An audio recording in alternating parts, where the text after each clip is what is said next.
मैं एसएन सिंह एक बार फिर से आपका एसएन ग्लोरी यूट्यूब चैनल के ऑनलाइन प्लेटफार्म पे हार्दिक स्वागत एवं अभिनंदन करता हूं।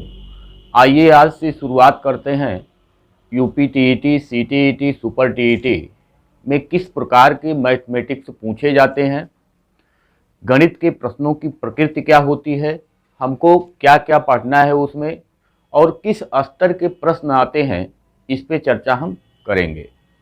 तो अगर हम गणित की बात करें तो सबसे पहले जो शुरुआत होती है गणित की वो डिजिट से होती है, अंकों से होती है। जो हमारी पद्धति है, जो हमारा सिस्टम है गणित में, जिस सिस्टम को हमने अपनाया है, जिस सिस्टम को हम फॉलो करते हैं, उस सिस्टम को हम कहते हैं डेसिमल सिस्टम, दशमिक प्रणाली या दशमलव पद्धति। तो हमारा जो सिस्टम है उसको हम कहते हैं दार्शनिक प्रणाली, दार्शनिक प्रणाली। इसी दार्शनिक प्रणाली को हमने अपनाया है अपने गणित में, अपने मैथमेटिक्स में, और इसी प्रणाली के आधार पे ही हम गणित को पढ़ते हैं। तो जो दार्शनिक पद्धति है वो किस प्रकार से कार्य करता है, अगर इसको हम देखें तो सबसे पहले हम जानते हैं कि इसमें 0 से लेकर के 9 तक की डिजिट हैं, 0 से लेकर के 9 तक की डिजिट हैं। और ये डिजिट जो है वो 0, 1, 2, 3, 4, 5, 6, 8, 6, 7, 8 और 9, ये 10 डिजिट है टोटल। इन्हीं 10 डिजिट से ही, इन्हीं 10 अंकों से ही जितनी संख्याएं हैं सब बनती हैं। जितनी संख्याएं हैं सब इन्हीं 10 डिजिट के माध्यम से ही बनाई जाती हैं। अब संख्याएं बनाई कैसी जाती हैं, तो अगर इसको हम देखेंगे तो सबसे पहले हमको जानना होगा कि संख्याओं के स्थानीय मान को, यानी ऐसा नहीं है कि हम संख्याओं को किसी भी प्रकार से लिख दें, इन अंकों को हम किसी प्रकार से लिख दें तो वह एक संख्या बन जाएगी, ऐसा नहीं है। जब हम संख्याओं को उसी प्रणाली के आधार पर लिखेंगे जिस प्रणाली को हमने अपनाया है, तभी वह उस प्रणाली के आधार पर संख्या बनेगी।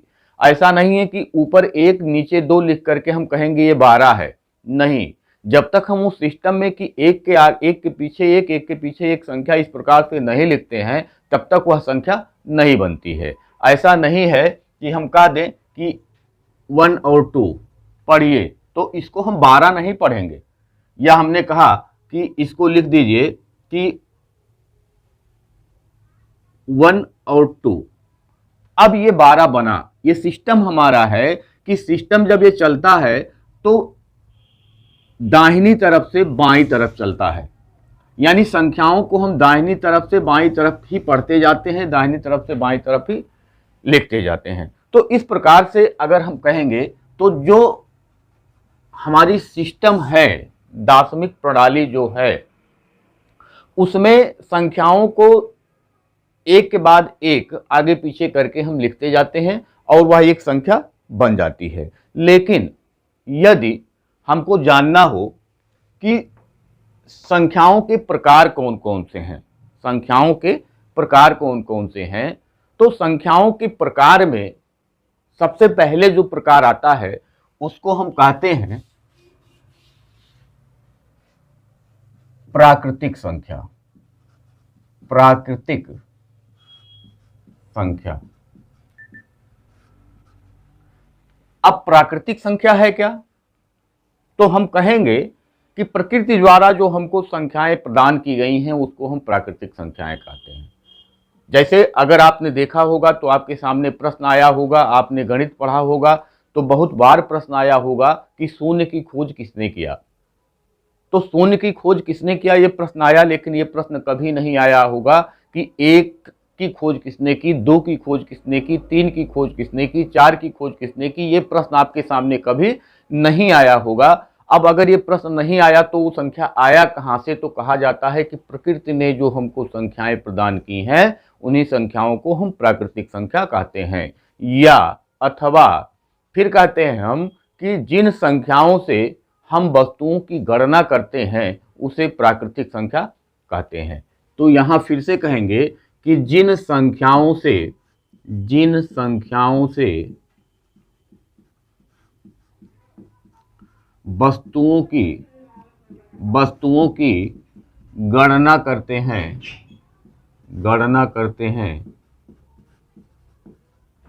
प्राकृतिक संख्याएं कहलाती हैं। जैसे 1 2 3 4 5 डॉट डॉट डॉट और ये इनफाइनाइट तक जाएगा। तो हमने कहा कि जिन संख्याओं से हम वस्तुओं की गिनती करते हैं, वस्तुओं की गणना करते हैं, उन्हीं संख्याओं को हम प्राकृतिक संख्या कहते हैं। इसका मतलब जब हम वस्तुओं की गणना करते हैं तो जीरो से ही शुरू करते हैं, जीरो से नहीं शुरू करते हैं। जीरो तो उसमें लेते नहीं है, जब हम काउंटिंग करते हैं तो जीरो उसमें लेते नहीं हैं। वस्तुओं की गणना करते हैं तो 1 2 3 4 ऐसा नहीं करते कि 0 1 2 3 4, शून्य की गणना नहीं करते। तो जब हम कहेंगे कि जिन संख्याओं से वस्तुओं की गणना करते हैं प्राकृतिक संख्याएं कहलाती हैं, तो वह 1 से शुरू होकर के और अनंत तक जाएगा। अनंत तक का मतलब ये होता है कि कितनी भी बड़ी संख्या हम ले लें, अगर उसमें एक और जोड़ दें तो उससे एक बड़ी संख्या यानी अगली संख्या हमको मिल जाती है। तो बस जो गिनती है उसका कहीं अंत नहीं है। इसीलिए हम कह सकते हैं कि जो सबसे छोटी प्राकृतिक संख्या होगी, अगर यहाँ हम कहें कि सबसे छोटी प्राकृतिक संख्या तो कहेंगे 1। और फिर कहें कि सबसे बड़ी प्राकृतिक संख्या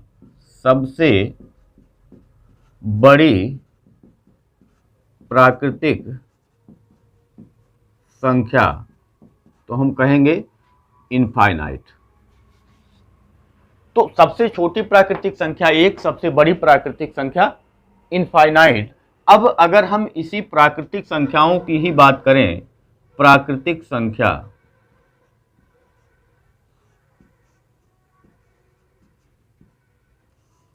तो इसको हम देखेंगे कि ये धनात्मक भी होता है, धनात्मक प्राकृतिक संख्या, और फिर हम कहेंगे कि ऋणात्मक प्राकृतिक संख्या। धनात्मक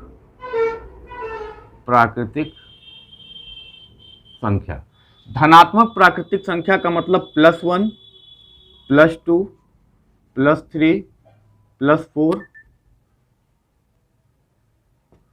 +4 और ये कंटिन्यू प्लस इनफाइनाइट तक। और ये -1 -2 या इसको हम इस टाइप से कह सकते हैं -5 -4 -3 -2 -1, ये इस टाइप से ये आगे ये कंटिन्यू हो सकता है। ठीक, तो यहां हम देखेंगे कि ये जब इधर आगे बढ़ेगा तो ये माइनस इनफाइनाइट की तरफ बढ़ेगा, -1 -2 -3 -4 -5 और ये माइनस इनफाइनाइट की तरफ बढ़ेगा। यानी अगर पूछा जाएगा कि सबसे बड़ी धनात्मक प्राकृतिक संख्या तो प्लस इनफाइनाइट, सबसे छोटी धनात्मक प्राकृतिक संख्या तो +1, सबसे बड़ी ऋणात्मक प्राकृतिक संख्या तो -1, सबसे छोटी ऋणात्मक प्राकृतिक संख्या तो माइनस इनफाइनाइट हो जाएगा। तो इस प्रकार से हमने प्राकृतिक संख्याओं के बारे में हमने चर्चा किया कि सबसे छोटी और सबसे बड़ी प्राकृतिक संख्या क्या होगी और प्राकृतिक संख्या कहते किसे हैं। तो हमने देखा कि 1 से इसकी चर्चा शुरू होती है। तो अगर इस पे हम क्वेश्चन देखें कि किस किस प्रकार के क्वेश्चन आते हैं प्राकृतिक संख्याओं पे, तो सबसे पहले हम देखते हैं कि क्रमागत प्राकृतिक संख्या। तो क्रमागत प्राकृतिक संख्या में हम देखेंगे कि एक क्वेश्चन आता है कि 1 +2 +3 +4 +5 +25 बराबर कितना। तो इसी समय अगर हम देखें तो जितने टाइप्स के क्वेश्चन इस पे बन सकते हैं, चाहे वो विषम संख्याओं पे हो, चाहे सम संख्याओं पे हो, चाहे वह गुणज संख्याओं पे हो, तो उसकी चर्चा हम यहीं पे कर लेते हैं, क्योंकि एक ही मेथड से ही उसको हम सॉल्व करते हैं, एक ही मेथड से हम उसको सॉल्व करते हैं, इसीलिए हम उसकी चर्चा एक ही बार में कर लेते हैं। तो अगर हम देखें कि यहाँ पर इसको सॉल्व करना हो तो हम क्या करेंगे, अगर यहीं पर इसको हमको सॉल्व करना हो तो हम इसको क्या करेंगे, तो हम कह सकते हैं कि सबसे पहले तो एक फार्मूला होता है n प्लस 1/2, जहां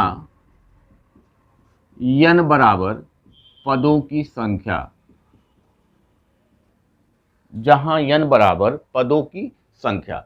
अब हमको इसी पे अगर सॉल्व करना होगा तो 1 से 25 तक में 25 संख्याएं हैं, तो 25 और n प्लस 1 का मतलब 25 धन 1 और बटा 2 करेंगे तो ये हो जाएगा 25 गुणे 25, एक हो जाएगा 26 और बटा 2 काटेंगे तो 13 पचे 65, 6 और 13 दूनी 26, 4 3 2 32 यानी 325, और यही हमारा हो जाएगा आंसर।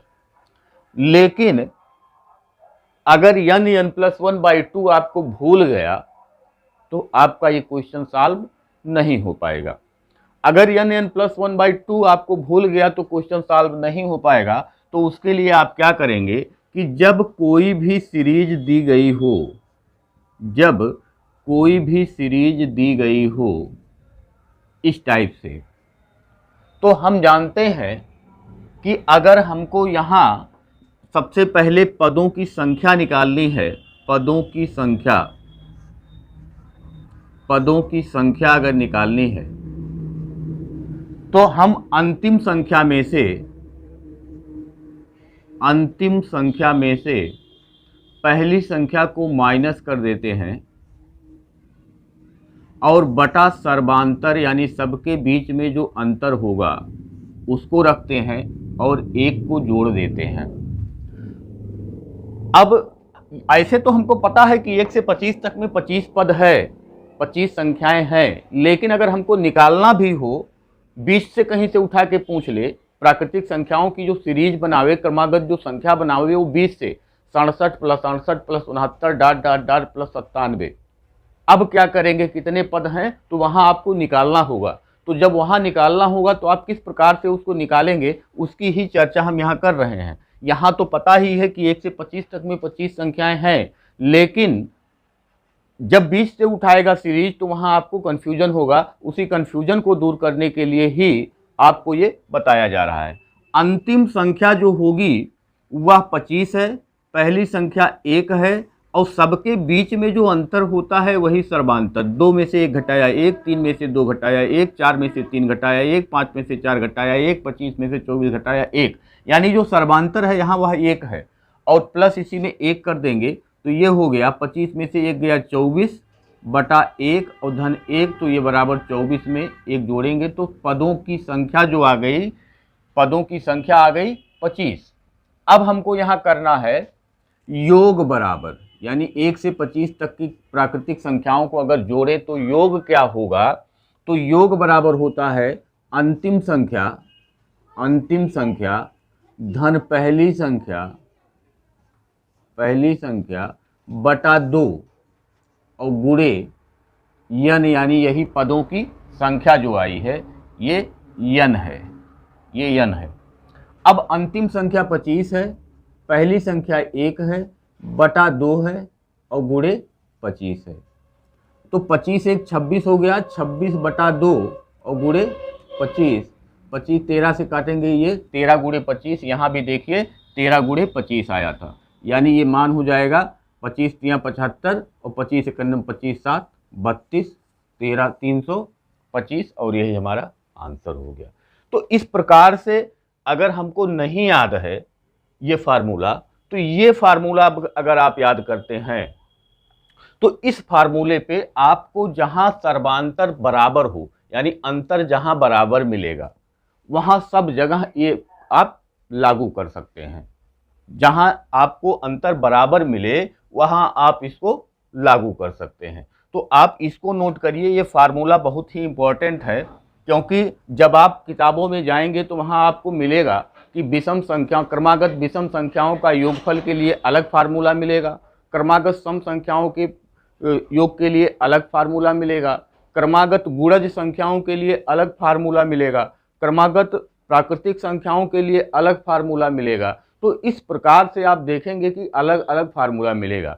लेकिन अगर आपको इतना पता है कि पदों की संख्या अंतिम संख्या ऋण पहली संख्या बटा सर्वांतर धन 1 होता है और पदों का योग अंतिम संख्या धन पहली संख्या बटा 2 और गुणे n होता है, तो आप जहाँ पे भी गैप समान होगा उसको आप आसानी से सॉल्व कर सकते हैं। तो आपको याद क्या करना है इसमें कि पदों की संख्या बराबर क्या होता है और योग पदों का योग बराबर क्या होता है। यहाँ लिख सकते हैं कि पदों का योग बराबर क्या होता है। तो दो फार्मूला आपको यहाँ याद करने हैं और इससे आपका क्या होगा कि जितने भी क्वेश्चन आएंगे जिसमें सर्वांतर जो होगा वो बराबर होगा तो उसको आप बहुत ही आसानी से सॉल्व कर सकते हैं। तो आज के लिए इतना ही। आप इसको आराम से इसी फार्मूले को आराम से समझिए, उसके बाद आप आगे जो क्वेश्चन कराया जाएगा उसको आप करने का प्रयास करिएगा। आज के लिए इतना ही। धन्यवाद।